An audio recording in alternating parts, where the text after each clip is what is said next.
তিনি মোটা, আনফিট, তাকে দিয়ে ক্রিকেট খেলা হবে না। ক্যারিয়ারের শুরু থেকেই বারবার এমন কটূক্তির মুখে পড়তে হয়েছে কিংবদন্তি ভারতীয় ওপেনার রোহিত শর্মাকে। তার ফিটনেস নিয়েই যেন নিন্দুকের যত সমস্যা। তবে ফিটনেসবিহীন সেই ব্যাটারি যখন হয়ে ওঠেন ভারতের সর্বকালের সেরা ওপেনারদের একজন, ভেঙে দেন সকল রেকর্ড, তখন মুখ লুকানোর জায়গা হারায় নিন্দুকেরা। সময়ের সেরা তো বটেই, ভারতের ক্রিকেটের সর্বকালের সেরা ওপেনার হিসেবেও অনেকেই মিস্টার শর্মার নামটাই আগে তুলে ধরেন। ওপেনিংয়ে রোহিত শর্মা থাকা মানেই তো দলের অর্ধেক চাপ কমে যাওয়া। শুরুতেই কিভাবে দলকে একটা চমৎকার স্টার্ট এনে দেওয়া যায় তা রোহিতের চেয়ে ভালো আর কে জানে। হিটম্যানের ব্যাট থেকে আসা এক একটা বাউন্ডারি, এক একটা ছক্কা যেন ক্যানভাসে ফুটে ওঠা অপরূপ সব শৈল্পিকতা। নিজের দিনে বিশ্বের সবচেয়ে সেরা বোলারকেও নাস্তানাবোধ করে দেন এই ড্যাশিং ওপেনার। তবে রোহিতের হিটম্যান হয়ে ওঠার গল্পটা কোনো ট্র্যাজেডির চেয়ে কম না। তার বাবা ছিলেন মুম্বাইয়ের এক পরিবহন ফার্মের সামান্য একজন কেয়ারটেকার। পরিবারের আর্থিক দুর্দশার কারণে রোহিতকে থাকতে হতো তার দাদা দাদি ও চাচার কাছে।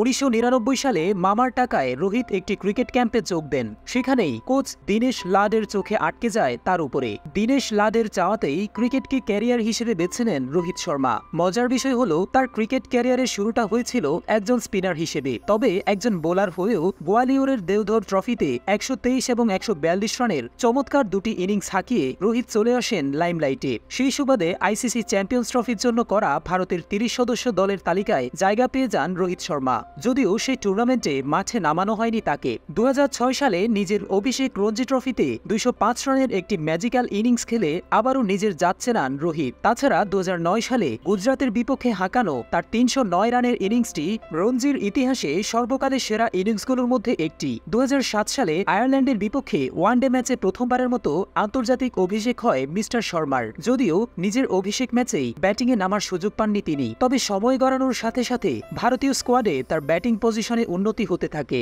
একসময় মিডল অর্ডার থেকে তাকে তুলে আনা হয় ওপেনিংয়ে। কেউ হয়তো তখন স্বপ্নেও ভাবেননি যে স্পিনার থেকে ওপেনার বনে যাওয়া এই ছেলেটাই একদিন ইন্ডিয়ান ক্রিকেটের আইকনে পরিণত হবেন। 2007 সালে প্রথমবারের মতো ভারতের জার্সিতে টি-20 বিশ্বকাপ খেলতে নেমেই ব্যাট হাতে আলো ছড়াতে শুরু করেন দ্য হিটম্যান। তিনি একমাত্র ভারতীয় ক্রিকেটার যিনি এখন পর্যন্ত হওয়া টি-20 বিশ্বকাপের সকল আসরেই প্রতিনিধিত্ব করেছেন। টি-20 ফরম্যাটে সর্বোচ্চ রান, আন্তর্জাতিক ক্রিকেটে সর্বাধিক ছক্কা, ক্রিকেট বিশ্বকাপে সর্বাধিক সেঞ্চুরি। বিশ্বের প্রথম খেলোয়াড় হিসেবে টি-20তে 5টি সেঞ্চুরি ছাড়াও কত শত অর্জন যে রোহিতের ঝুলিতে রয়েছে তা বলে কয়ে শেষ করা যাবে না। ওয়ানডে ক্রিকেটে যেখানে সেঞ্চুরি হাঁকাতে হাবুডুবু খায় অন্যরা, সেখানে ভারতীয় এই ওপেনারের রয়েছে তিনটি ডাবল সেঞ্চুরি। ওপেনার হোক কিংবা কাপ্তান, সব রোলেই যেন রোহিত শর্মা একদম খাপে খাপ। যদিও ভারতের অধিনায়ক হিসেবে একটা বিশ্বকাপ উঁচিয়ে ধরতে না পারার আক্ষেপটা সবসময় ছিল তার মধ্যে। তবে টি-20 বিশ্বকাপের শিরোপা জয়ের মাধ্যমে ক্যাপ্টেন শর্মার সেই আক্ষেপ ঘুচে গেছে। তাই হয়তো 12 বছর পর দেশকে বিশ্বকাপ জেতানোর দিনে আন্তর্জাতিক টি-20কে বিদায় জানিয়ে দিয়েছেন ক্যাপ্টেন ফ্যান্টাস্টিক। সামনে হয়তো ক্রিকেটের অন্য দুটি ফরম্যাট থেকেও নিজেকে গুটিয়ে নেবেন। তবে মাঠ থেকে বিদায় নিলেও পৃথিবীর কোটি কোটি ক্রিকেট অনুরাগীদের হৃদয়ে অমলিন হয়ে থাকবেন দ্য হিটম্যান।